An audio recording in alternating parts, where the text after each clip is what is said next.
그래서 이제 오늘은 이제 이 종말론을 이제 바라볼 수 있는 하나의 어떤 틀, 그게 이제 1번이거든요. 이미 그러나 아직이라는 그런 틀을 저희가 함께 살펴보고, 그리고 종말론의 이제 본론으로 들어가서 예수님의 재림, 여기까지 저희가 살펴보려고 합니다. 그리고 다음 주에는 이제 예수님이 오셨을 때에 실제적으로 일어나는 어떤 우리 죽은 자들의 부활, 그리고 어떤 심판, 요 부분에 대해서 이제 다음 주 이렇게 두 챕터에 대해서 이제 다루고요. 오늘은 이제 첫 번째 이 종말론을 바라볼 수 있는 첫 번째 프레임입니다. 지금까지 신앙생활 하시면서 이미 그러나 아직이라는 말 많이 들어보셨죠? 네, 이제 영어로도 제가 굳이 써놨습니다. already, 이미, but, 그러나, not yet, 아직 아니다. 이미, 그러나 아직. 이게 뭔가 말이 잘 안 되는 것 같죠. 논리적으로는 이미, 그러나 아직이라는 말이 사실은 앞뒤가 맞지는 않습니다. 논리적이지는 않습니다. 그런데 이 종말론에서 이미, 그러나 아직이라는 말을 사용을 한 이유는 무엇이냐면 긴장감을 표현하기 위해서 그래요. 그러니까 이 긴장감이 어떤 긴장감이냐면 우리 신앙 속에 긴장감이 이제 있는 겁니다. 예를 들면 미슐랭이라고 하나요? 요리 뛰어난 분들 이렇게 어떤 랭크하고 어떤 인증을 받는 미슐랭 셰프 이런 게 있지 않습니까? 예를 들어서 여러분이 요리사인데 굉장히 뛰어난 특급 A급 요리사 두 분과 함께 요리를 한다고 한번 생각을 해보세요. 그래서 이제 막 요리를 했습니다. 이 정도면 다 익은 거 아닌가 싶어가지고 한 분한테 물어봤어요. 셰프, 이거 다 익은 거 맞죠? 그랬더니 그 정도면 익었어? 불 꺼도 돼? 이렇게 말을 했습니다. 그런데 갑자기 저 옆에 그 대화를 듣고 있던 또 다른 셰프 한 분이 아니야! 그거 아직 안 익었어. 더 익혀야 돼. 평안했던 그 주방에 갑자기 긴장감이 팽팽하게 생기게 되죠. 이게 바로 이미 그러나 아직의 긴장감입니다. 근데 이거를 이제 신학적으로 저희가 교리적으로 잘 좀 풀어서 설명을 해주려고 하다 보니까 이미 그러나 아직이라는 이 그림을 이제 가지고 온 겁니다. 그래서 저희가 종말론을 배울 때에는 이미 그러나 아직이라는 이 큰 틀 안에서 저희가 사실은 이제 이 공부를 하는 거예요. 그래서 이런 실제적인 고민이 이런 예들이 있을 수 있죠. 1번 밑에 보시면 나는 새로운 피조물이 되었는데 새로운 피조물이 되었도다 라고 했는데 왜 내 삶은 새로운 피조물답지 못할까?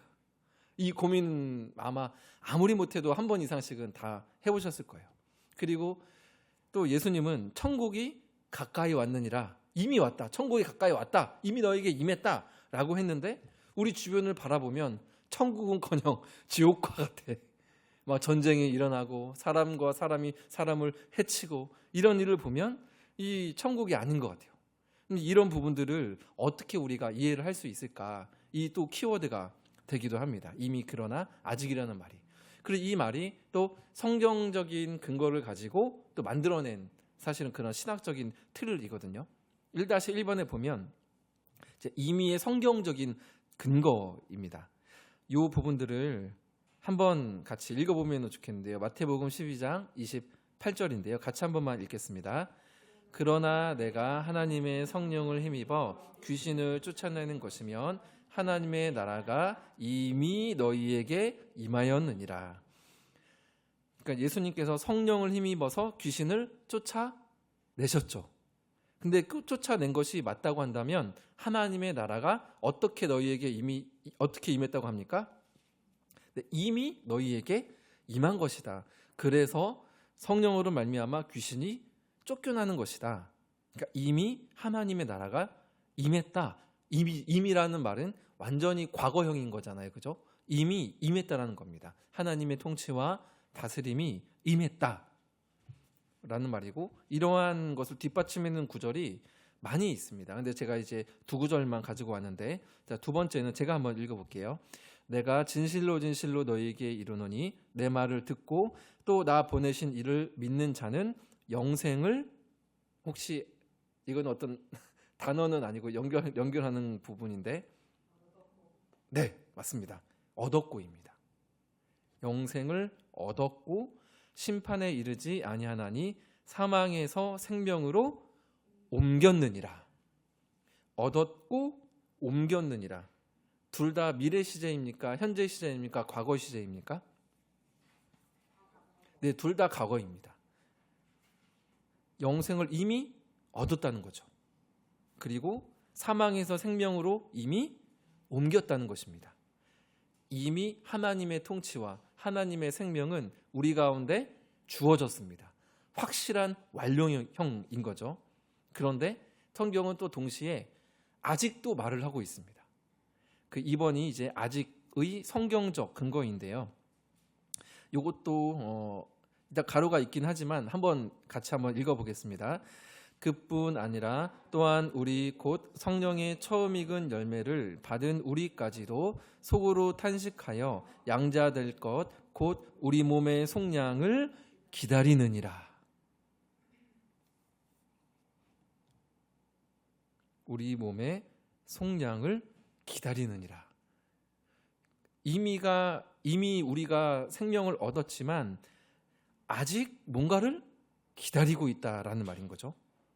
우리 몸의 속량을, 여기서 말을 하는 몸의 속량을 쉽게 말을 하면 우리의 이 한계가 있는 이 몸이 재림 때에 온전케 예수님처럼 부활체로 변하지 않습니까? 이제 그러한 것을 의미를 하는 겁니다. 우리 몸의 속량을 기다리느니라. 영화 기억나시죠? 영화의 때, 마지막 때에 우리가 영화롭게 부활하는 그 영화, 그때를 기다리느니라 라고 이제 말을 하고 있는 거고요. 요한일서 3장 2절도 같이 한번 읽으면 좋겠는데, 가로에는 어떻게 될지는 아직 나타나지 아니하였으나가 들어갑니다. 그러면 그 아직을 넣어서 한번 요한일서 3장 2절을 한번 같이 읽어보겠습니다. 사랑하는 자들아, 우리가 지금은 하나님의 자녀라. 장래에 어떻게 될지는 아직 나타나지 아니하였으나 그가 나타나시면 우리가 그와 같을 줄을 아는 것은 그의 참모습 그대로 볼 것이기 때문이니. 아멘. 아직 나타나지 아니하였으나, 그죠? 말 그대로 이미, 그러나 아직 여기 그대로 사용이 되었죠. 아직. 근데 여기서 말을 아직 나타나지 아니하였으나, 이 말은 누가 아직 나타나지 않았다는 것입니까? 네, 예수님께서 아직 재림하시지 아니하였으나 그가 나타나시면, 그가 재림하시면 우리가 그와 같을 줄을 아는 것은 그의 참모습 그대로 볼 것이기 때문이다. 참모습이란 말은 예수님께서 이제 부활하셨을 때에 몸이 진짜 몸으로, 만질 수 있는 몸으로 부활을 하셨잖아요. 그게 참모습입니다. 그러니까 이 다음 페이지에서도 배울 거긴 한데, 예수님께서 재림하실 때의 그 모습은 완전한 모습, 우리가 눈으로 볼 수 있는, 우리의 육안으로 확인할 수 있고 만질 수 있는 그러한 어떤 부활체의 모습으로 재림을 하실 텐데, 그때에 우리도 그 참모습처럼 우리의 몸도 완전케 될 것이다. 이거를 이제 말씀을 하고 있는 겁니다. 그래서 근데 그 예수님이 아직 오지 않으셨다라는 거죠. 그러니까 성경은 이미도 분명하게 말을 하고 있지만 아직도 분명하게 말을 하고 있습니다. 그래서 이미, 그러나 아직, 우리는 이 긴장감 사이 속에서 살고 있는 겁니다. 이게 이제 이미, 그러나 아직. 저도 처음에 이 말을 들었을 때 왜 뭐가 이렇게 어려워 했는데, 이게 또 그냥 성경에서 또 말을 하고 있는 거 가지고 그대로 이제 연결을 해 놓은 것 뿐이죠. 그러면 한 가지 궁금한 게, 그러면 이미와 아직 사이에 이러한 긴장감이 있을 수밖에 없는 이유가 하나가 있다고 한다면 죄가 있기 때문입니다. 사실은 그 부분은 이제 아래 표에서 제가 이제 좀 설명을 드리려고 하는데요. 이 부분들을 저희가 한번 정리를 해두면 뭐라 해야 될까, 약간 아리송했던 부분들이 좀 깔끔하게 정리가 되실 겁니다. 화면은 잘 안 보이실 수 있겠지만 페이지에 제가 이미지 이렇게 넣어놨었잖아요. 요거를 이제 표로 보면 조금 이제 쉽게 더 이제 이해를 하실 수가 있는데, 초림은 이제 예수님께서 이제 오심을 뜻하잖아요. 오셔서 또 사랑 내시고 십자가를 지시고 부활하시고 승천 이제 하셨습니다. 이런 부분들을 이제 초림이라고 하는데, 이게 바로 이미 발생을 한 거죠. 예수님께서 오심으로 말미암아 귀신을 쫓아내시고 했다고 한다면 이미 하나님의 나라가 너희에게 임하였느니라라고 이제 말을 한 거죠. 그 예수 그리스도께서 또 십자가에서 우리의 모든 죄가를 지시고 대신 이제 죽으셨습니다. 그 의미가 이제 발생을 한 거고, 그러면은 지금 우리가 살고 있는 이 시대는 교회 시대입니다. 교회 시대. 조금 다른 말로 하면 제가 여기다 쓰지는 않았지만 우리는 지금 종말의 때를 살고 있습니다. 지금 우리가 살고 있는 게 종말의 시대예요. 그러면 이게 처음에는 종말은 예수님이 오시는 그때가 종말인데 지금이 종말이 맞나? 이런 생각이 드실 수도 있는데, 근데 사실은 지금 우리의 단계는 예수님만 오시면 끝인 단계입니다. 맞죠? 그래서 지금은 종말의 때예요. 언제 오실지 우리는 모르니까 예수님이 오늘 밤에 오실지도 모르는 거잖아요. 근데 오늘 밤에 오시면 모든 것이 이제 마무리가 되는 거니까 지금은 우리는 종말의 때를 살고 있는 거죠. 그리고 교회 시대, 지금 우리가 사는 곳입니다. 그래서 그 위에 설명해 보시면 이미 위에 서서, 즉 예수 그리스도의 행하신 그 생명의 사역, 죄사함의 그 사역 위에 서서 어디를 향해서 나아갑니까? 아직 오지 않은 그 예수 그리스도의 재림을 향해서 나아가는 거죠. 지금 우리는 이러한 시대를 살고 있는 거죠. 그 긴장감의 시대를 살고 있는 겁니다. 그리고 예수님께서 다시 이제 재림하실 때가 아직 이제 완성이 되는 때인 거죠. 이게 종말의 성취를 말을 하고, 이때 예수님의 재림과 어떤 새로운 창조, 하나님께서 말씀한 그 하나님의 나라가 온전케 완성이 되는 이 때를 말을 합니다. 이게 이제 저희가 오늘 이제 배우고 있는 종말론의 큰 그림이라고 이제 볼 수가 있고요. 밑에 보면 죄의 두 층이라고 볼 수가 이렇게 제가 나누어 놨는데, 이거는 이제 학자들마다 조금씩은 다릅니다. 그런데 대체적으로 저희 이제 장로교 개혁주의에 있는 그러한 이제 어떤 목회자들이나 신학자들은 대략적으로 이런 이제 틀에 대해서 이제 정리를 하고 있는데, 죄를 제가 가지고 온 이유는 무엇이냐면 이미와 아직 사이에 죄가 있기 때문에 그렇습니다. 이 죄는, 그러니까 그러면 예수님께서 십자가에서 죽으신 거는 뭐예요? 라고 할 수 있잖아요. 그죠? 예수님께서 이 죄의 권세를 단 한 번의 십자가 제사로 못 바꾸신 거는 맞습니다.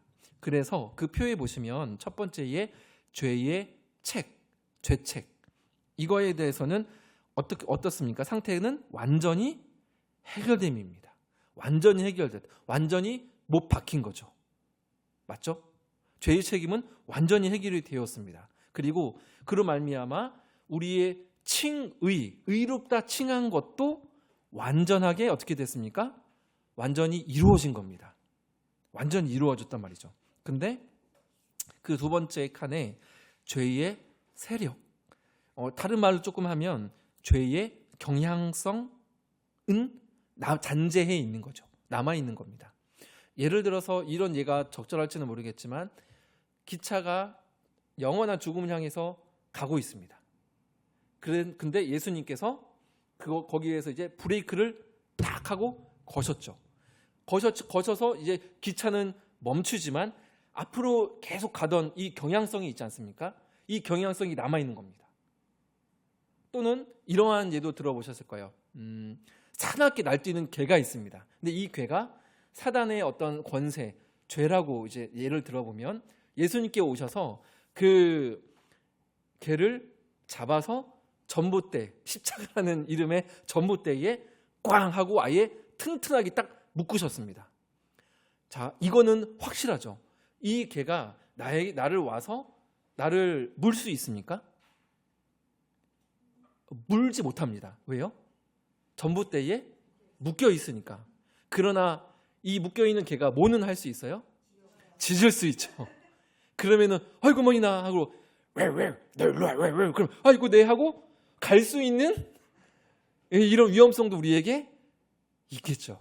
그렇게 유혹은 할 수 있단 말입니다. 그래서 이미와 아직 사이에 이 죄의 잔재들이 있기 때문에 우리는 그 죄의 잔재들에 대항하여서 싸울 수 있는 거죠. 그러나 우리는 이 싸움이 질 수도 있고 이길 수 있는 싸움이 아니라 어떤 싸움입니까? 이미 이긴 싸움임을 우리가 알고 싸우는 게 중요하다는 말인 거죠. 그래서 그 죄의 세력 상태는 꺾였으나 싸움 중인 거죠. 완전히 꺾였지만 싸움 중인 거죠. 그리고 그러한 죄의 어떠한 본성상 한계가 있는 육신 가운데 있고 깨어진 마음을 가지고 우리가 살고 있기 때문에 그런 어떤 죄의 잔재들, 죄의 찌꺼기들이 여전히 우리의 육신, 우리 있기 때문에 그래서 죄의 소욕과 맨날 다투죠. 내가 막 탐심하는 것들, 음란들, 누군가를 향해 미움들, 분노들 불쑥불쑥 타오르는데 이것과 맨날 다투죠. 그래서 사도 바울이 오호라 나는 공고한 자로다. 이 사망의 몸에서 누가 나를 건져내랴 라는 이런 탄식이 나올 수밖에 이제 없는 겁니다. 그래서 죄의 책임은 완전히 해결되었다. 더 이상 내가 어떤 성경에 있는 말씀들, 율법에 있는 십계명들을 내가 못 지켰다고 해서 누군가 나를 정죄할 수 있습니까? 정죄할 수는 없습니다. 왜냐하면 율법이 요구하는 지키지 못하면 율법은 우리를 정죄하는데 그 정죄를 누가 단번에 해결을 하셨습니까? 예수님께서 모든 정죄와 저주를 율법의 저주를 십자가에서 다 받으셨기 때문에 예수님은 율법의 무엇이다? 완성이다. 율법의 마침이다. 이렇게 이제 말을 하는 겁니다. 그러니까 우리를 정죄할 수는 없죠. 어떤 율법이나 말씀들을 때로는 우리가 지키지 못하고 알면서 죄를 지어도 누군가가 너 왜 그거밖에 안 되냐, 너 뭐 죄야, 너 이제 큰일 났다, 뭐 지옥 간다 이런 식으로 정죄를 할 수는 없다라는 것이죠. 죄의 책임은 이미 완전히 해결이 되었기 때문에. 그러나 그 죄의 잔재들, 유혹, 그리고 어떤 우리 몸에 여전히 우리가 육신적인 한계에 갇혀 있기 때문에 그런 경향성이 있기 때문에 그 안에서 우리는 사실은 절제하고 인내하고 때로는 기도와 말씀으로 그러한 것들을 굴복당하는 것이 아니라 예수 그리스도를 받아보면서 지금 이 교회의 시대를 살아가면서 주님 오실 때를 기다리는 것, 이것이 지금 우리가 살고 있는 오늘날의 우리의 어떠한 시점이라고 볼 수가 있습니다. 그래서 그 밑에 제가 결론적으로 해놓은 말이 그 표 밑에 죄책은 이미 해결됐고 죄의 세력은 꺾였으나 아직 싸움 중 영화 때 완전히 끝난다. 이거 사실은 되게 복잡할 수 있는 내용인데 제가 너무 짧은 시간에 설명을 해드렸거든요. 혹시 여기까지 보시면서 좀 궁금하신 부분이나 좀 애매하다고 느껴지시는 부분이나 그런 부분이 있으면 좀 편하게 또 좀 나누어 주시면 좋을 것 같습니다. 그 지금 꺾였으나 싸움 중에 이어서 바울이 그렇게 오호라 난 공고한 자로다라고 고백했잖아요. 근데 싸움을 포기하면 포기할 수도 있는 거잖아요. 싸우다가 지쳐서. 그럼 어떻게 되는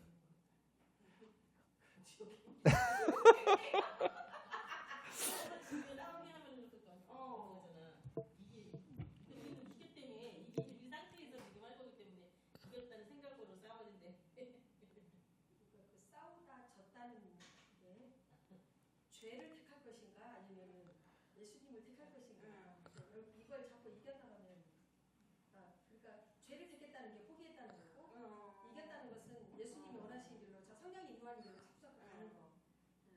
왜냐면 청년 때의 그런 고민들이 되게 많았거든요. 왜냐면 청년 때 이제 사회 나가면서 이제 내가 죄라고 생각하는 그런 것들도 너무 많고 그런데 나는 약간 힘이 없고 약간 싸우지 못하고 그래서 거기서 계속 지고 그러면서 이제 낙심해서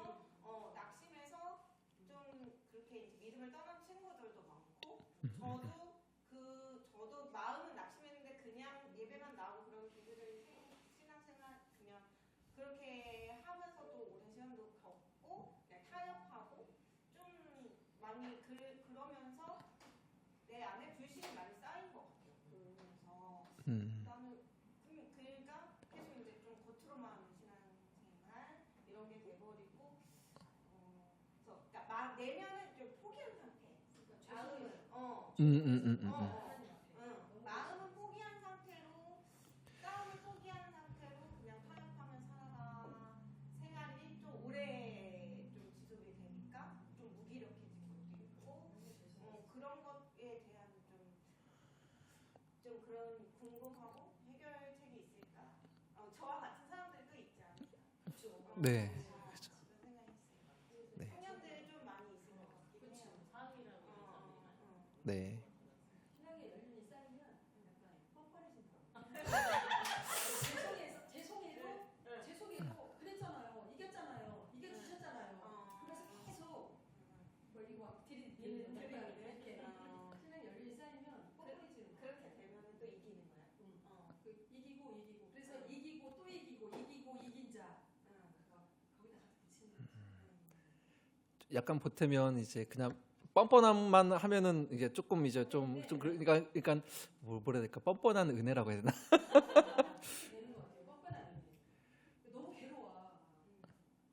배운 대로가 또 아니니까 은혜 받은 대로 그렇게 또 안 되니까 또 낙심하고 그냥 그런 대로만 계속 그냥 살아가고 그런 세월이 쌓이다 보면 맞아요. 낙심하고 교회 나가는 것도 하나도 재미가 없고 힘이 안 나고 그러죠. 근데 이 모습을 하나님이 굉장히 이뻐하시는 것 같아요. 맞아, 나도 이렇게 생각해. 난 너무 이뻐 지금 이 갈등 자체가 나도 그런데 하나님이 얼마나 이쁠까. 아니 나도 이미 그런 길을 걸어왔고. 그런 갈등을 안 하면은 하나님한테 이제 승리가 안 하기 때문에 내 안에 갈등을 성령과 그렇지 성령을 성령이 싸우고 맞아 그런 마음의 싸움이 없을 것 같아. 그런 가정 다 거쳐왔어요. 목사님 질문했는데요. 저는 싸움 중이라는 그 말이 근데 우리가 각자 사람마다 특히 지는 이기고 진다 해서 지는 분야가 다 있잖아요. 약한 부분. 약한 부분. 네. 특히 매일 지는 분야에 종목 있어요. 종목이 있죠. 있잖아요. 있죠. 각 분야마다. 맞아.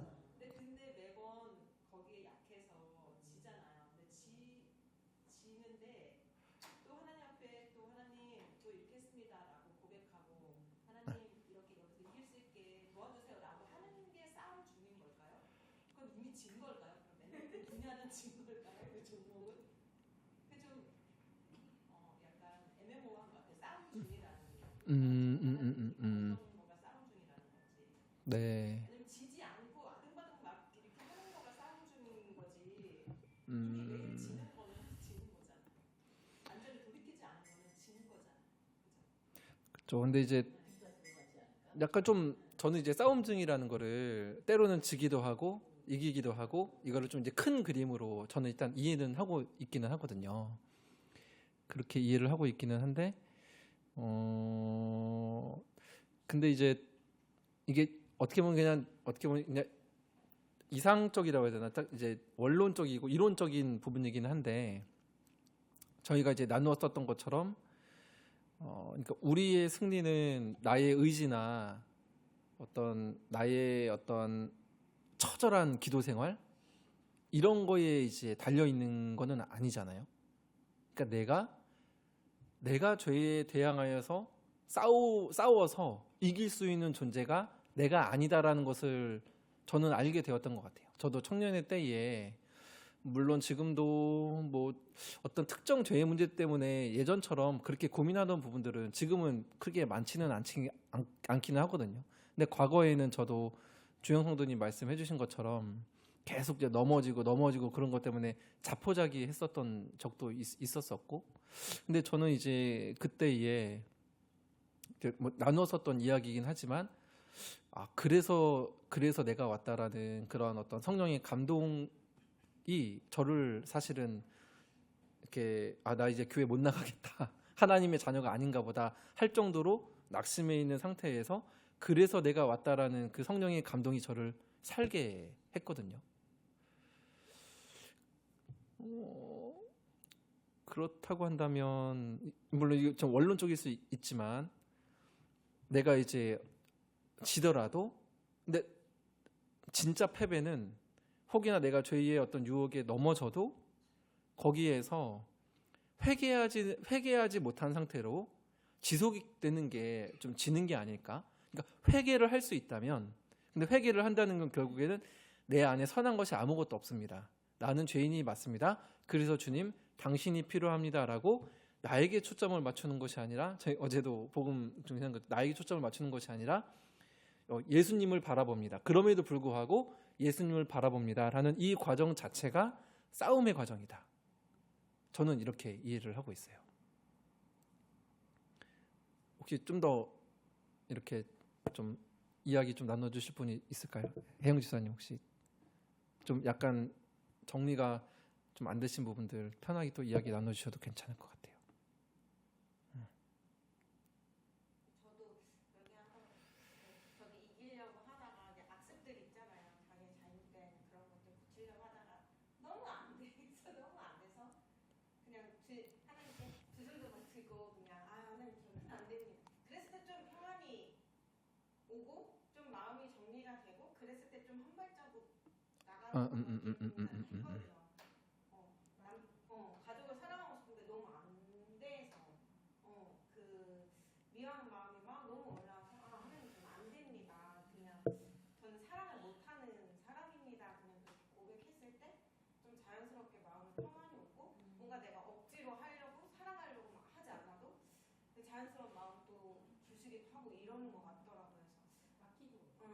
그래서 나는 못한다. 나는 이 가족 사랑도 이렇게 못하는 사람임을 조금 인정하고 내 안에 사랑이 없고 그런 것들을 인정했을 때 좀 마음에 부어주시는 그런 은혜가 조금 있어서 그나마 좀 한 발자국 나가고 계속 그렇게 할 수 있었던 것 같기는 해요.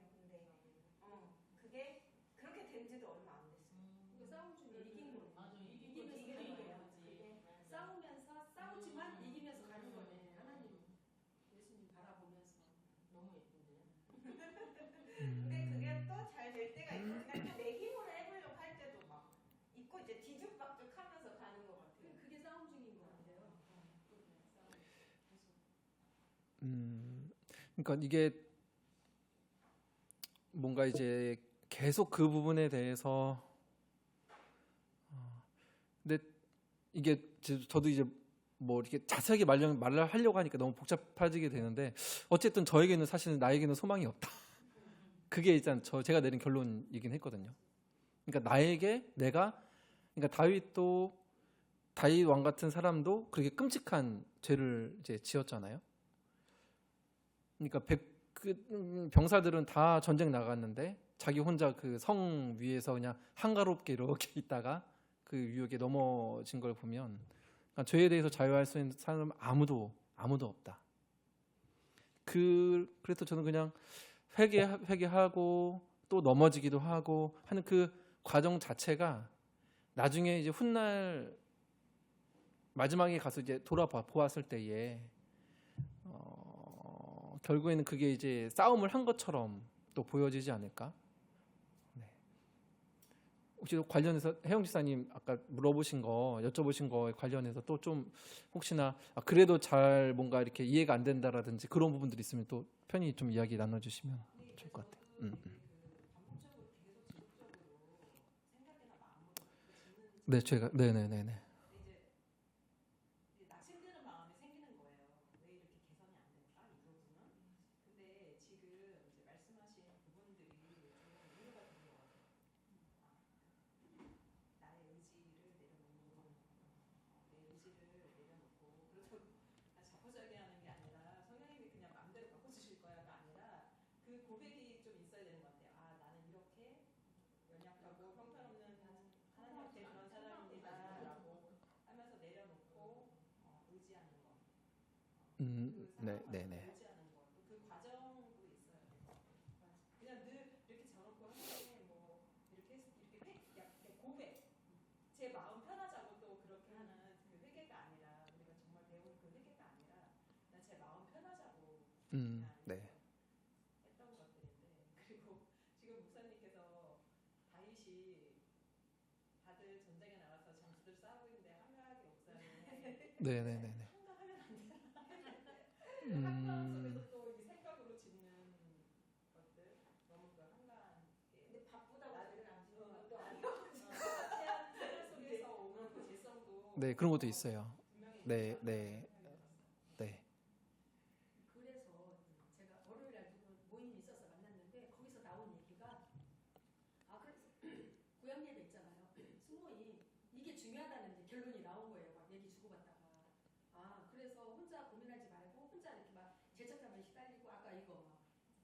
네, 아, 네네네네. 근데 그 수모임이나 구역 모임을 하면서 교제를 가지고 하니까 거기서 고백하고 나누고 서로 위로하고 기도해주고 아, 이런 게 진짜 너무 좋은 것 같다. 이제 막 이런 얘기가 나왔거든요. 그래서 지금 막 드는 생각이 이 공부가 끝나더라도 이렇게 구역 모임, 수모임을 좀 했으면 좋겠다는 생각이 드는 거예요. 이렇게 교제 가지고 문제 나누면서 서로 쉐어하고 이러면 좋겠다. 이런 생각이 드네요. 네, 감사합니다. 근데 또 이제 죄의 문제가 어떻게 보면 용서하지 못하는 대상이 있을 수도 있잖아요. 그 사람을 미워하는 것도 죄가 될 수 있으니까. 근데 사실은 용서라는 어떤 누군가를 미워한다라는 이 죄가 물론 이제 없으면 좋겠지만 나에게 심각한 피해를 끼친 대상이고 어떤 사건이 있었다고 한다면 이제 어떻게 이제 단시간 안에 그러한 문제들을 해결할 수 있을까? 물론 해결할 수 있으면 좋지만 인간인데 어떻게 큰 상처를 단번에 그거를 덮고 예수님께서 용서라고 하셨으니까 억지로 용서해야 돼. 저는 그거는 너무 약간 조금 폭력이 될 수도 있다고 생각을 하거든요. 용서할 준비도 안 되어 있고 상대방도 전혀 그럴 의지, 받아들일 의지도 없는데 나만 혼자 용서를 예수님께 말씀하셨다고 해서 그 말씀을 억지로 나한테 대입하는 것도 사실은 나에 대한 폭력이 될 수 있다. 네, 이 부분들도 그래서 또 네, 억지로 용서가 안 되는 거는 또 어떻게 용서를 합니까? 네, 그냥 그런 어떤 내 안에 짓는 그 죄가 어떤 죄인지를 생각을 해볼 수 있는 부분들도 그런 부분에 있어서는 또 중요하지 않을까 싶기도 해요. 네, 알겠습니다. 해당하는 건지 모르겠지만 너 같은 경우는 이유가 어떤 일이 있을 때 이게 내가 뭐 이렇게 계획하는 것보다 바로 하나님한테 납작 엎드리는 그런 습관이 있어요. 그런 훈련을 받아가지고. 근데 지금까지 저는 그렇게 살아왔던 것 같아요. 그러면 기도를 하고 하나님한테 다 맡기면 그 일들을 새까맣게 잊어버리더라고요. 근데 어느 순간 며칠 지나고 해결되어 있는 거예요. 아, 네. 그렇게 저는 지금까지 살아왔고 미움에 있어서는 저도 신앙생활 하다 보니까 교회는 다양한 사람들이 많이 성향들이 많이 모이잖아요. 그러다 보니까 본의 아니게 상처를 받게 되잖아요. 미움도 싹트고 사람도 싹트지만 근데 여기서 미움이라는 게 진짜 사람의 그 영적인 걸 너무 죽이더라고요. 네, 맞습니다. 해결할 게 뭐였냐면 또 하나님이 이제 기도하다가 저는 지혜가 온 건데 그 사람을 위해서 기도를 하게 되더라고요. 미운 사람이라는 게 좀 집어서 얘기하기 그런데 그 사람을 놓고 그 사람의 그 생활에다가 이런 부분들을 잘 해결될 수 있도록 기도를 하기 시작했어요. 내 기도보다. 근데 그 사람들이 지금 많이 힘든 가정이라든가 생활 패턴이나 이런 것들을 기도를 해주다 보니까 어느 순간 그 사람하고 이게 이런 저기가 이렇게 융화해지고 그리고 그 사람도 잘 되지만 제가 잘 돼 있더라고요. 그러니까 제가 충만해지고 기쁘고 평안해지고 평강이 있고 화목해지고 제가 그랬더라고요. 그러다 보니까 저쪽 아까 목사님 조금 전에 뭐 기도를 나는 용서를 했는데 저쪽 상대방에서 용서가 안 될 경우도 있고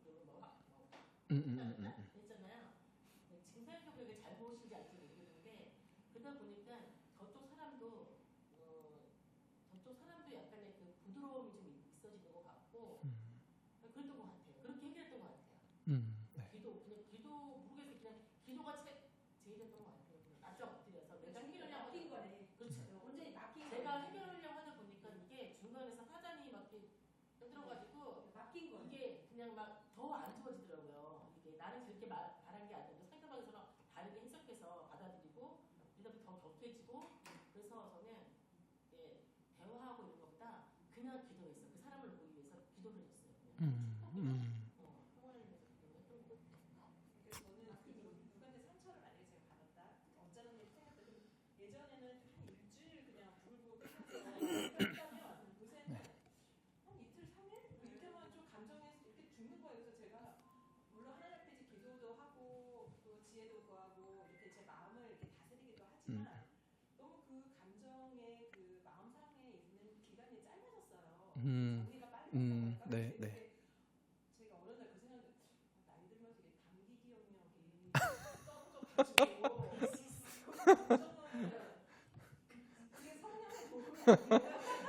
육체가 단기 잊혀지면서 감정이 이게 내가 잊혀지나? 음. 생각이 든 적이 있어요.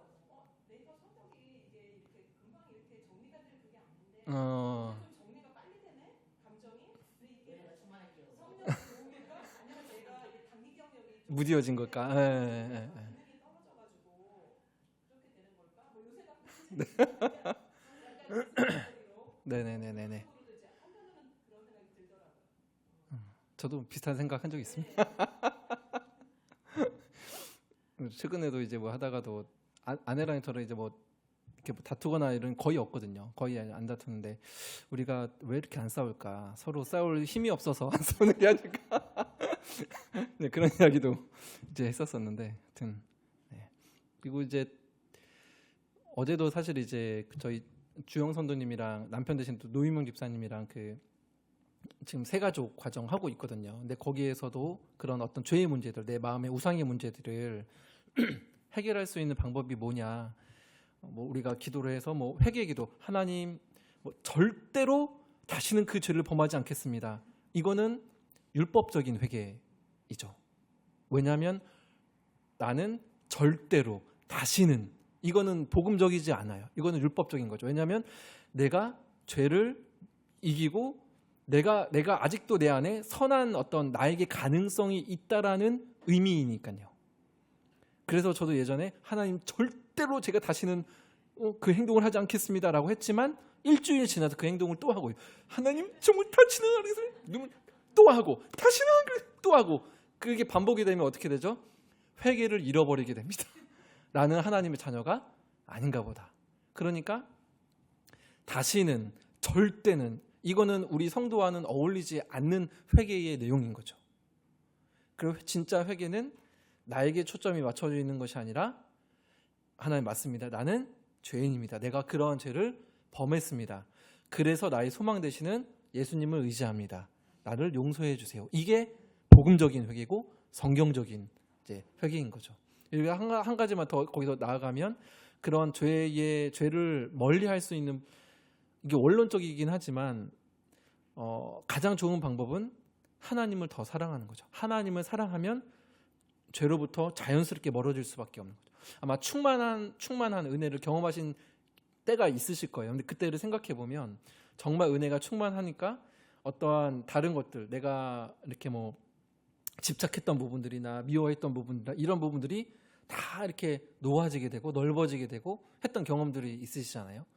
그래서 이게 이론적이긴 하지만 또 실제적이긴 하지만 저는 이게 그런 어떤 경험들이 저도 있기 때문에, 그러나 항상 그런 상태가 될 수는 없어서, 그러나 맛은 보았기 때문에 이제 끙끙대면서 기도하는 거죠.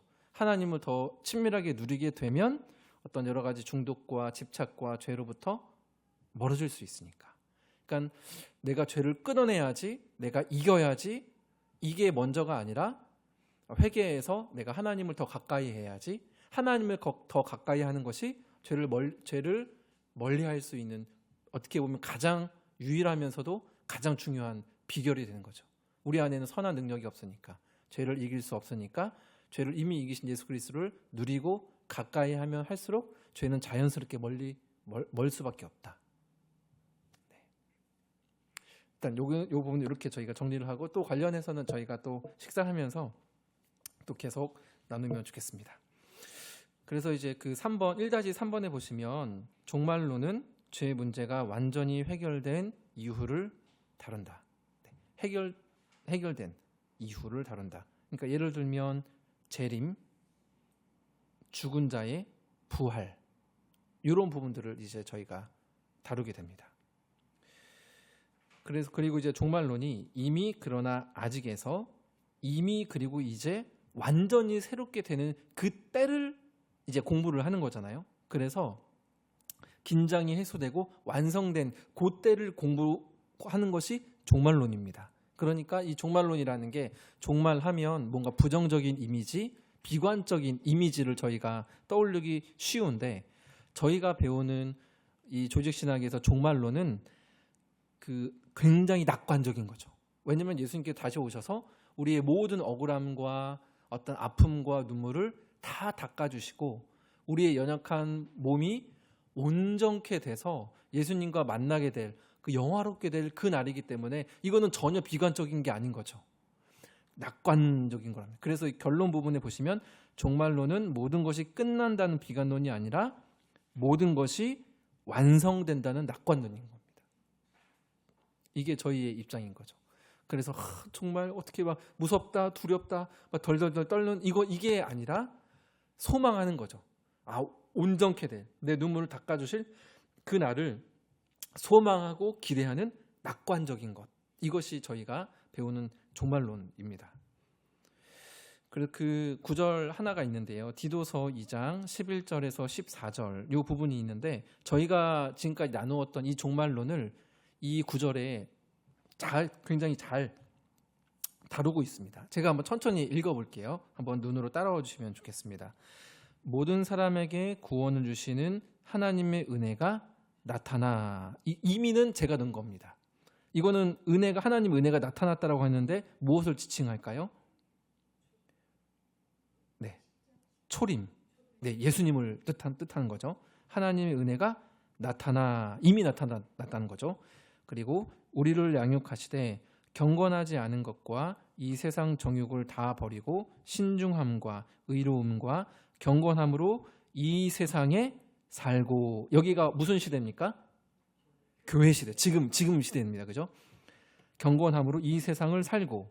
그러니까 우리의 아직 한계가 있는 이 죄인의 몸 가운데 있기 때문에 신중함과 의로움과 경건으로 살기 위해서 늘 끙끙대는 거죠. 저희가 기도하려고 말씀 앞에 서려고 끙끙대는 것이 지금 이 시기 종말의 때에 있고 이 세상에 살고. 그 다음에 나오는 단어가 이제 빨간 색깔 좀 중요한데 복스러운 소망과입니다. 그냥 소망이 아니라 복스러운 소망이라는 겁니다.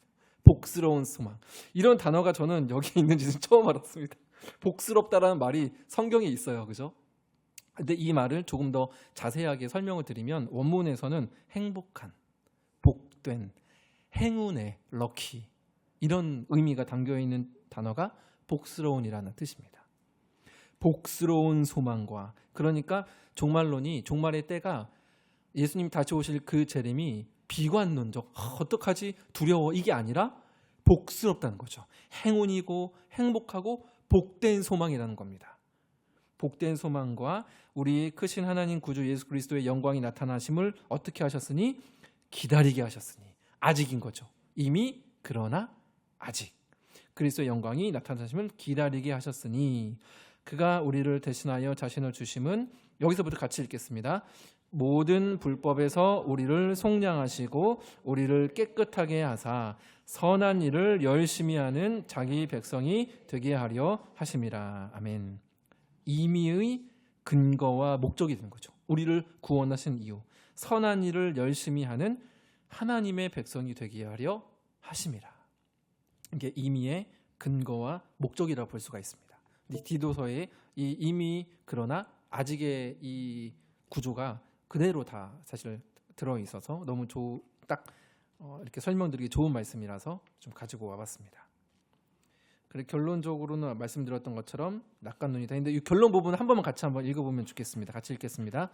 종말론은 모든 것이 끝난다는 비관론이 아니라 모든 것이 완성된다는 낙관론이다. 네, 다음 페이지 뒤편에 있습니다. 최초로 페이지가 두 페이지입니다. 최초로. 네, 최초로. 자, 두 번째 같이 타이틀을 한번 읽어보겠습니다. 재림 왕의 귀한. 네, 재림 왕의 귀한이죠. 그 연애 다들 해보셨죠? 네, 자 기억이 안 나시나요? 근데 이제 연애하실 때 누군가를 사랑하면 보고 있어도 보고 싶다라는 말을 떠올려 보신 분 계신가요? 저는 있습니다. 저는 있습니다. 보고 있어도 보고 싶다라는 이런 생각을 이제 한 적이 있었었는데요. 근데 만일 예수님이 다시 오는 그 재림이 잘 기다려지지 않아. 안 오셨으면 좋겠다. 나 죽고 나서나 그냥 나중에 그냥 수천 년 뒤에 오셨으면 좋겠다. 라고 생각이 든다면 과연 내가 정말 예수님을 사모하는 마음으로 살고 있는 것일까? 한번 되돌아볼 좀 필요가 이제 있습니다. 그래서 누군가를 사랑한다면, 정말 사랑한다면, 보고 있어도 보고 싶으니까, 그래서 내가 정말 주님을 사랑한다고 한다면 요한계시록에서 고백을 하는 것처럼 아멘 주 예수여 어서 오시옵소서. 이게 두렵고 막 그냥 안 왔으면 좋겠고 안 오셨으면 좋겠고 뭐 그런 마음이 인간적으로 들 수도 있지만, 정말 내가 사모한다면, 내 사모하는 주님이라고 하잖아요. 사모한다면 그 주님의 재림을 오매불망 기다릴 수밖에 이제 없다라는 것입니다. 여러분들은 어떠신가요? 재림이 전혀 기다려지시나요? 아니면 기다려지지 않으시나요? 네. 저는 정말 주님 빨리 오셨으면 좋겠어요. 주님. 약간 마음이 식었는지 모르겠습니다. 하여튼 저는 이제 그런데, 그리고 밑에 이제 초림 재림은 제가 한번 좀 정리차로 한번 써놨습니다. 이 땅에 처음 내려오신 것이 초림이고, 근데 이 초림은 죽으러 오신 거죠. 사실은 낮아지러 오신 거고, 근데 재림은 다르죠. 높아지기 위해 오셨고 죽음을 심판하러 오셨습니다. 그래서 분위기가 많이 다를 겁니다. 오셔서 초림 때는 고생 죽살나게 하시고 이제 억울하게 이렇게 뭐 침뱉음 당하시고 창에 찔려서 죽으셨다고 한다면, 이제는 심판주로. 그래서 그때 보면 이제 어떤 천군 천사들과 함께 그 나팔장의 어떤 호령 소리와 함께 그렇게 왕의 모습으로, 이때는 섬기는 종의 모습으로 오셨다고 한다면 왕의 모습으로 심판주로 오시게 될 겁니다. 이게 이제 재림 때의 모습이고, 그 밑에 세 가지 재림에 대한 어떤 특성들을 좀 정리를 했는데요. 첫 번째 한번 같이 읽어보겠습니다. 재림은 역사적이며 눈으로 볼 수 있는 사건이다. 이거를 어떤 사람들은 그거는 그냥 영적인 거야. 그러니까 예수님이 오시긴 오시지만 영적으로 오시는 거야. 눈에 보이지 않게. 이렇게 주장하는 사람들도 지금까지 역사 가운데 있었습니다. 근데 그것이 아니라 성경은 분명 몸으로 다시 오신다고 하셨어요. 그 밑에 사도행전 1장 11절 같이 한번 읽겠습니다. 이르되 갈릴리 사람들아 어찌하여 서서 하늘을 쳐다보느냐. 너희 가운데 하늘로 올려지신 이 예수는 하늘로 가심을 본 그대로 오시리라 하였느니라. 그죠? 본 그대로 오시리라. 올라가신 그대로, 그 모습 그대로 오시리라. 그러니까 예수님께서 실제로 제자들과 많은 형제들이 보는 앞에서 들려 올림 받으셨잖아요. 그러면 그때의 그 모습, 아마 뭐 늙거나 뭐 더 어려지거나 더 완숙한 모습으로 오시는 게 아니라 그 모습 그대로 오실 겁니다. 그래서 모든 사람들이 볼 수 있는 그 모습대로 이제 오실 거라는 거죠. 그리고 저희가 이제 읽었었던 요한 1서 3장 2절, 그 앞 페이지 1-2번에도 보면 요한일서 3장 2절에 보면 아직 나타나지 아니하였으나 그가 나타나시면 우리가 그와 같을 줄 아는 것은 그의 참모습 그대로 볼 것이기 때문이다. 그러니까 우리의 두 눈으로 확인할 수 있는, 볼 수 있는, 가까이 가서 만지면 만질 수도 있는 그 모습으로 오신다는 겁니다. 그러니까 영적인 재림이 아니라 실제적인, 역사적이고 눈으로 볼 수 있는 사건으로 다시 오신다. 이게 이제 첫 번째 재림의 특징이고요. 이제 두 번째는 언제 재림하실까? 혹시 조금 아시는 분 계신가요? 안 계세요? 네. 이스라엘 백성들이 네. 모두가 온전히 예수님을 구세주로 믿는 그 날이 예수님 오시는 날이다. 네네네. 그렇게 맞죠. 그런 일도 많이 했었죠. 믿고는 있는데 아직도 안 믿잖아요. 예수님을 구세주로 인정 안 하잖아요. 아직도 기다리잖아요. 마음의 모습으로 초라한 모습으로 믿지 않는다. 예수 구세주 있는 말. 이런 사람들이 예수님을 진짜로. 그래서 오히려 우리가 들어가서 거기 가서 선교사들 전도를 한다잖아요. 네. 그런 이제 이야기들도 네. 그래서 그들이 많이 있고. 다 믿는 그 순간에 예수님이 오실 것이다. 거기서 땅 치는 이제 이스라엘이. 근데 거기랑 이제 또 비슷한 또 말씀이 그 세상 이제 모든 족속에게 복음이 전해지면, 복음이 전해지면 그때 이제 이런 말씀도 있었고, 또 여러 가지 뭐 하늘의 징조라든지 이제 이런 말씀들도 있었죠. 그리고 뭐 대환란 이런 것도 있는데 이 부분들은 저도 이제 종말론 다시 공부하다 보니까 사실은 이미 이제 이루어진 일들도 있고 이미 확신을 할 수 없대요. 그러니까 저도 마찬가지로 예수님께서 말씀하셨던 그 대환란의 때가 예수님께서 말씀을 하셨던 그 로마 제국이 그 넓은 영토를 다 전쟁을 하면서 정복을 많이 했잖아요. 그거를 일컬어서 대환란이라고 하신 거다라고 주장을 하는 사람들도 있습니다. 그러면 그 대환란은 이미 이루어진 거죠. 만약 그 사람의 말이 맞다고 한다면. 그래서 아직 여러 가지 그런 종말의 징조가 있지만 어떤 거는 이게 지금이 마지막 때다. 당연히 지금 종말이니까 마지막 때긴 하죠. 그런데 뭔가 이단들이 막 득세하니까 지금 정말 이제 마지막 때 이제 곧 오실 것 같다. 이런 거에도 좀 어폐가 있는 게 예수님 당시에도 예수님 이제 하늘로 올라가시고 나서부터도 바로 거의 금방 생겼던 게 거의 동시에 생겼던 게 또 이단의 모습들입니다. 우리가 본 건 예수님 그거 그냥 환상이야. 예수님 몸으로 오신 거 아니야. 어떻게 육신이 이 죄성이 있는데 어떻게 하나님이 그렇게 몸으로 오셔서 그거 다 허상이야. 그날 영적인 거야. 이렇게 많은 사람들이 그 초대교회 때부터 있었거든요. 그러니까 이미 수천 년 전에도 이단은 있었습니다. 그러니까 정말 오늘날에 신천지부터 여러 가지 이단이 득세하기 때문에 정말 이제 예수님이 금방 오실 것 같아. 이렇게 해서 사람들의 불안을 뭔가 이렇게 조장하는 부분들에 있어서는 저희가 분별이 필요하다라는 거죠. 네. 자, 그럼 언제 재림하실까? 아시는 분은 아무도 안 계세요? 네. 네. 네. 네. 네. 만약에 제가 이제 안다라고 하면은 저를 신고해 주셔야 됩니다. 네. 바로 저희 합동 대한예수 장로에 신고해서 종말론자가 여기 있다. 저는 이제 면직당하고 이렇게 돼야 되죠.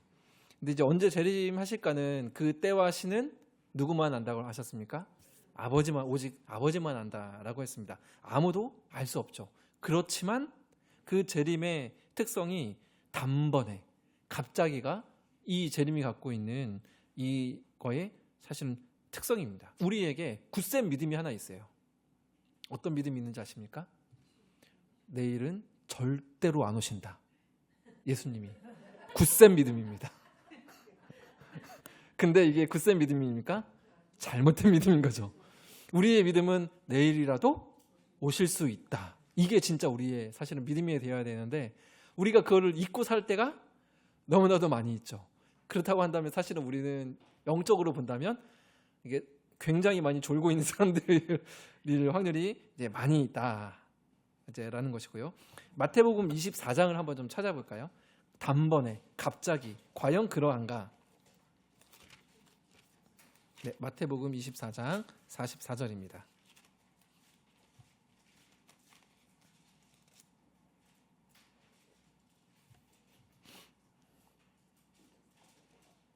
마태복음 24장 44절 말씀.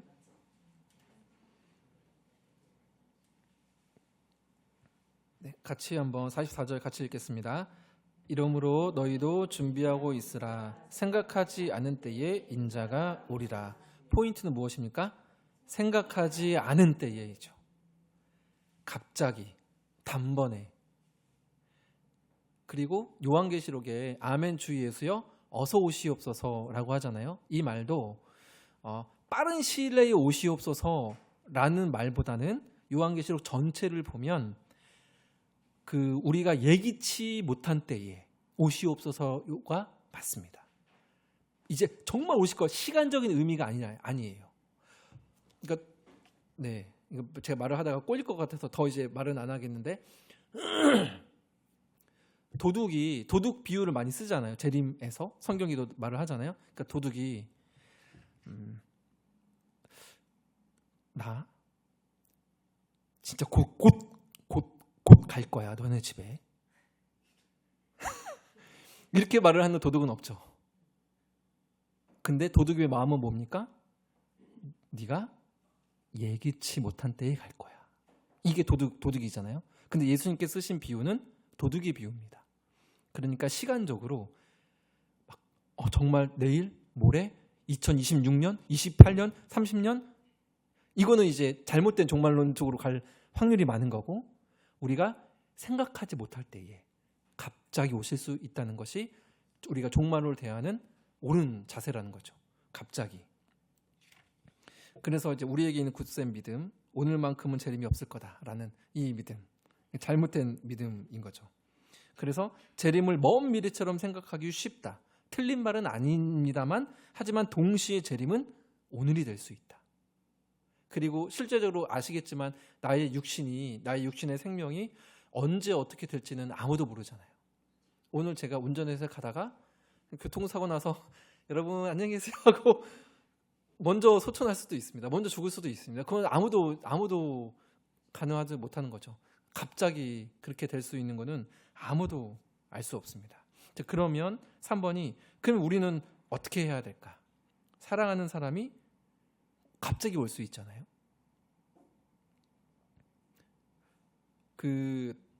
또 연애하실 때 한번 생각해 보시면, 여기 남자분이 없어서 좀 그렇긴 하지만 처음에는 제가 항상 시간을 잘 지켜서 나갔었거든요. 오늘 3시에 만나자.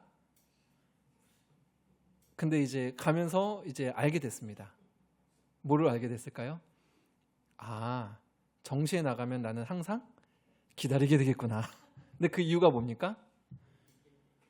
네, 이제 여성분들은 이렇게 데이트가 할 때 꾸미는데 시간이 걸리잖아요. 그죠? 이게 막 하다가 뭔가 내 마음에 드는 옷이 없으면 짜증 나고 이제 막 입 옷장 다 뒤집어내고, 막 영화 같은 데서 보면 이제 그런 게 나오더라고요. 근데 그렇다고 한다면 우리도 마찬가지인 거죠. 내가 사모하는 예수님이 오신다고 했을 때 우리도 최대한 단장된 모습으로 서고 싶은 것이 이제 우리의 모습인 겁니다. 그래서 이거를 한마디로 정의하면 깨어 있으라라는 거죠. 준비하고 있으라. 그 밑에 마가복음 13장 32절, 33절 같이 한번 읽겠습니다.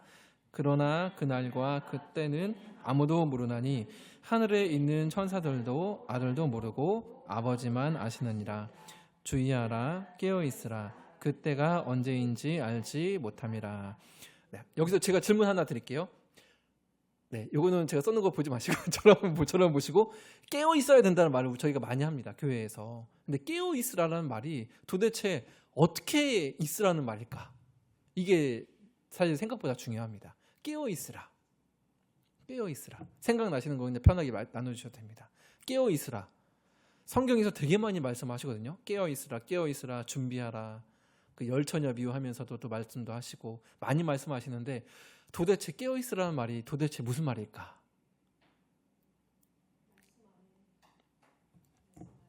네.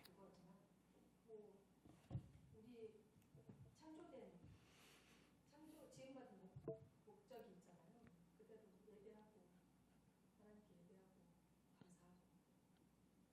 감사하고 말씀 안에 거하는 삶. 네, 그것도 맞죠. 깨어 있는 것. 굉장히 중요해요.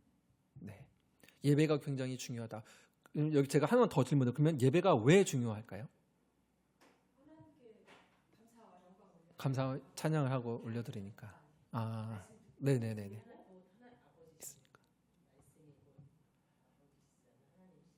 네, 예배 안에 다 있는 것 같아요. 찬양도 있고 뭐 이렇게 말씀도 있고 기도도 있으니까. 네, 그렇죠. 네, 그러면서 또 한 주간 아까 우리는 연약한 지나 좀 넘어지고 이렇게 했지만 또 거기서 회복하고 또 회복하고 계속 회복하고 이기고 네, 그렇죠. 예배자로서의 정체성을 잘 지키면서 사는 것, 깨어 있으라의 안에 해당이 됩니다. 맞죠? 또 있을까요? 깨어 있으라의 의미, 어떤 의미가 또 있을까요? 깨어 있으라. 개인적으로 삶의 주인의 예수님을 왕으로 모시는 삶을 살아가는 것을 깨어 네. 속에서 권사님 아까 처음에 말씀하신 거랑 비슷한 저도 맥락인데요. 내가 있는 그 자리에서 말씀에 순종하면서 살고 있는 거. 내가 있는 자리에서 말씀에 순종하면서 살고 있는 것. 정확히 생각이 안 나는데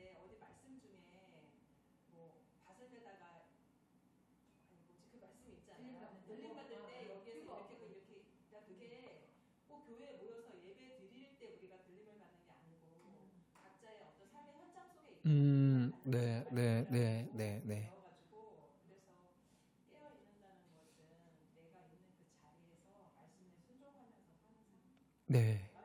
네, 네, 네, 네. 저 중요한 부분들도 말씀해 주신 것 같아요. 그러니까 이제 예수님이 언제 오실지 모르니까 뭐 아무것도 못하고 그냥 덜덜덜 떨면서 움츠러드는 게 아니라 오히려 나에게 맡겨주신 일상 속에서 성실하게 최선을 다해서 하는 것 자체가 깨어 있는 수 있는 거죠. 네. 맞아요. 다 이제 연결이 되죠. 근데 한때는 이 깨어 있으라라는 말이 뭔가 이제 신앙적으로 열심을 내고 막 열정을 내고 이렇게 막 기도를 쉬지 않고 기도가 끊이지 않는 교회, 그래서 24시간 이제 막 이렇게 막 그 기도하고 이런 쪽으로 갈 수도 있는데, 물론 기도 새벽 예배를 드리는 게 깨어 있는 거라고 그렇게 네, 뭐 그쵸. 네, 기도는 중요하지만 새벽 자체에 효험이 있는 거는 아니죠, 그죠? 네, 새벽 자체에 효험이 있지는 않습니다. 네, 새벽 예배를 드릴 수 있는 그런 영적인 상태가 깨어 있는 거다. 새벽 예배 드려라, 깨어서 예배 드려라, 깨어서 기도해라. 그게 그 교회 안에서의 이루어지는 거와 다 그냥 연관된 거를 그렇게 잘못되게 배운 적이 있었죠. 사랑하고 사모하니까 그 시간에 깨워서 새벽 예배 그 시간에 나오는 사람이 얼마나 귀해. 근데 이게 참 아까도 주인 말씀하셨는데 새벽 예배에 나오면서 여전히 내 삶의 주인이 나란 채로 살아가는 사람들 많죠. 네. 그러면 새벽 예배가 무슨 소용이 있는가 할 수도 있죠. 네. 예배 드리고 전도 이것만 깨어 있다고 그렇게 네.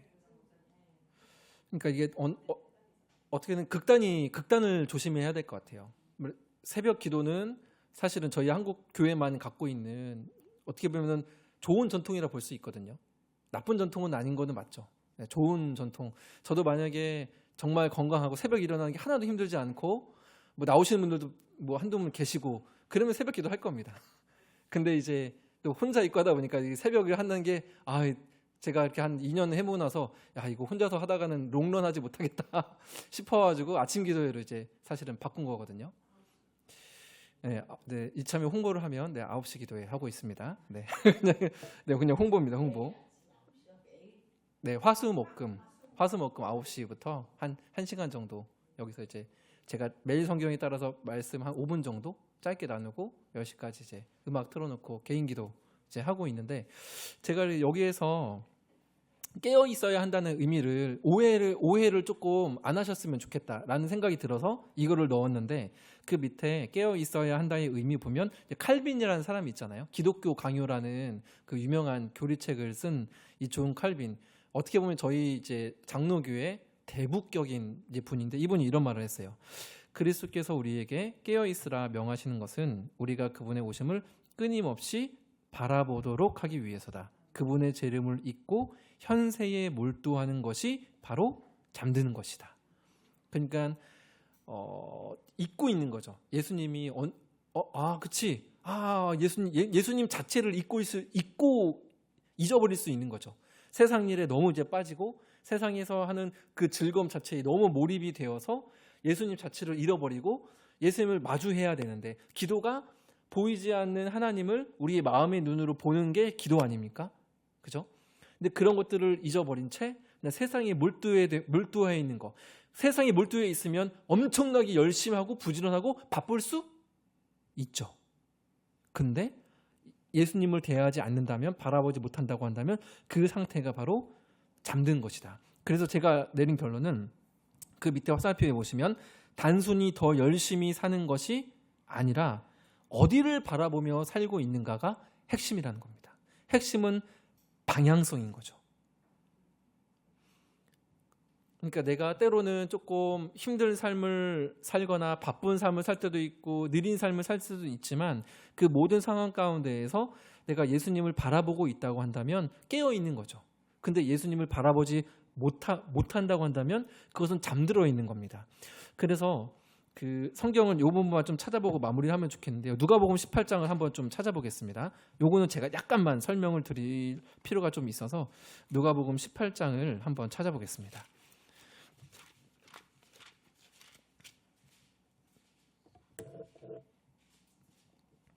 누가복음 18장 서두에 보면 그 위에 제목 타이틀 소제목 보이시나요? 뭐라고 써져 있죠? 과부와 재판장 비유. 이 불의한 재판장 비유 다 아시죠? 매 계속 가서 재판장한테 귀찮게 하면 들어주신다. 그죠? 이 비유입니다. 근데 이거를 저희는 보통 어떤 비유로 이해를 하냐면 강청 비유로 이해를 합니다. 기도에 대한 비유로. 계속 두들기고 찾아가고 한다면 불의한 재판장이라도 들어줄 텐데 하물며 너희 아버지시겠냐. 그러니까 계속 구할 때까지, 응답이 올 때까지 간구하라. 그쵸? 이런 내용으로 많이 들으셨죠? 강청하는 기도. 그러나 이 본문의 첫 번째 의미는 강청하는 기도가 아닙니다. 이거 제가 한두 번 설교했었었는데 기억 안 나시죠? 혹시 아시나요? 이 비유의 의미? 네.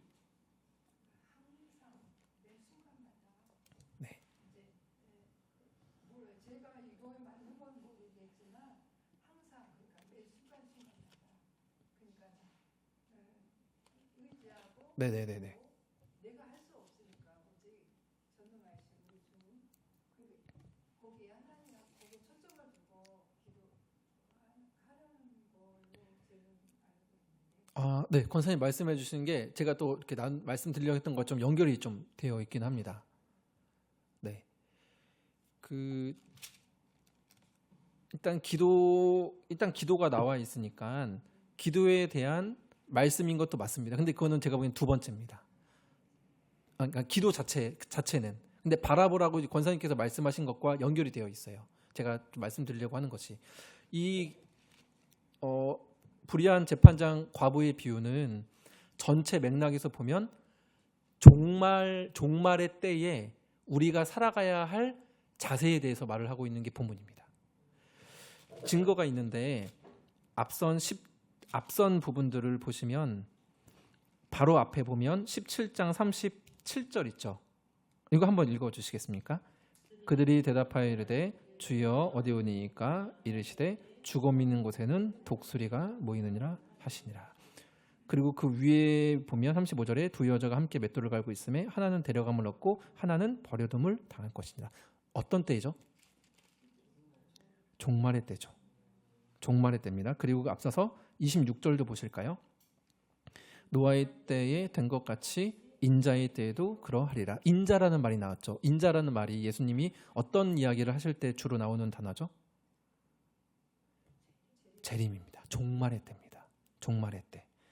그리고서 노아의 때, 26절에 노아의 때, 27절에 노아, 또 28절에 또 롯의 때와 같으리니 마지막 때죠. 심판의 때죠. 그리고 쭉쭉 30절에 인자가 나타나는 날에도 이러하리라. 종말이죠. 그러다가 나오는 비유가 불의한 재판장 비유입니다. 그리고 결정적으로 8절에 보면 18장 8절 같이 한번 읽겠습니다. 내가 너희에게 이르노니 속히 그 원한을 풀어주시리라. 그러나 인자가 올 때에 세상에서 믿음을 보겠느냐. 결론입니다. 이게 결론이에요. 그러니까 기도를 들어주실 때까지 강하게 간청하라가 아니라 인자란 말이죠. 그러니까 종말의 때에 우리가 어떻게 살아가야 하는가 이거를 말을 하는 부분이 이 이제 본문의 핵심인 거죠. 그러니까 우리가 성도로 살아가다 보면 억울한 일 그리고 때로는 힘든 일 그런 일들이 우리에게 많이 생기잖아요. 그러면 그때 1절처럼 항상 기도하고 낙심하지 말고 누구를 바라보라? 주님을 바라보라. 계속 주님을 바라보게 하는 거죠. 그러니까 우리에게 생기는 고난과 아픔들을 하나님은 선용을 하셔서 당신을 바라보게 하신다는 거죠. 그러다 보면 마지막 종말의 때에 환란의 때에 힘들고 압박당하고 때로는 몸이 아프고 마음이 아프고 그때 낙심하지 말고 주님을 계속 두드리다 보면 그 주님을 계속 우리가 마주하게 되잖아요. 그러면 주님과 가까워지게 되겠죠. 그러면 그 재림의 때를 예수님 안 오셨으면 좋겠어요가 되는 것이 아니라 주님 어서 오시옵소서라고 이게 되는 거죠. 그래서 이 18장에 있는 불의한 가푼장의 이 비유의 진짜 첫 번째 목적은 기도는 두 번째 목적이고 첫 번째는 우리가 마지막 때를 어떠한 자세로 살아가야 하는가가 첫 번째 이 본문이 갖고 있는 의미입니다. 바라보는 것. 그러니까 가까이 하게 되는 거죠. 그 주님을 사모하게 되는 것. 이게 열처녀가 그 기름을 채우는 것과 같은 이제 의미가 되는 겁니다. 주님을 가까이 하기 위해 우리는 가만히 있고 정말 제게 만약에 돈이 많고 몸도 막 20대처럼 건강하고 걱정거리가 하나도 없고 그러면은 저는 아마 여기 아침 9시 기도 와서 핸드폰하고 아마 기도 안 할걸요. 걱정이 없으니까, 근심이 없으니까. 근데 그러한 어떤 어려움들, 고난들 이거를 가지고 선용하셔서 당신을 바라보게 하신다는 거죠. 낙심하지 말고 바라보게 하시죠. 그것이 재림을 종말을 살아가는 우리가 살아갈 수 있는 자세라는 겁니다. 주님을 바라보는 것, 즉 방향성의 문제죠. 내가 어디를 바라보고 살아가고 있는가? 나의 물질, 나의 통장을 바라보고 있는가? 사람을 바라보고 있는가? 근데 그거는 세상이 몰돌에 있다면 그것은 잠들어 있는 것이다. 깨어 있는 것은 단순히 열심을 내는 게 아니라 내가 무엇에 초점을 맞추며 살아가고 있는가? 이것이 오늘 종말의 때 우리에게 예수님께서 바라시는 마음이다라는 겁니다. 그리고 밑에 제가 그냥 표로 그냥 정리해 놓은 겁니다. 잠든 삶은 현세가 전부인 것처럼 산다. 자기의 의를 쌓으려 한다. 불안하거나 무감각하다. 지금이 영원히 계속처럼 집착한다. 깨어있는 것은 재림이 현실임을 의식하며 산다. 은혜 안에 머문다. 소망 안에서 긴장을 유지한다. 이 세상에 집착하지 않는다.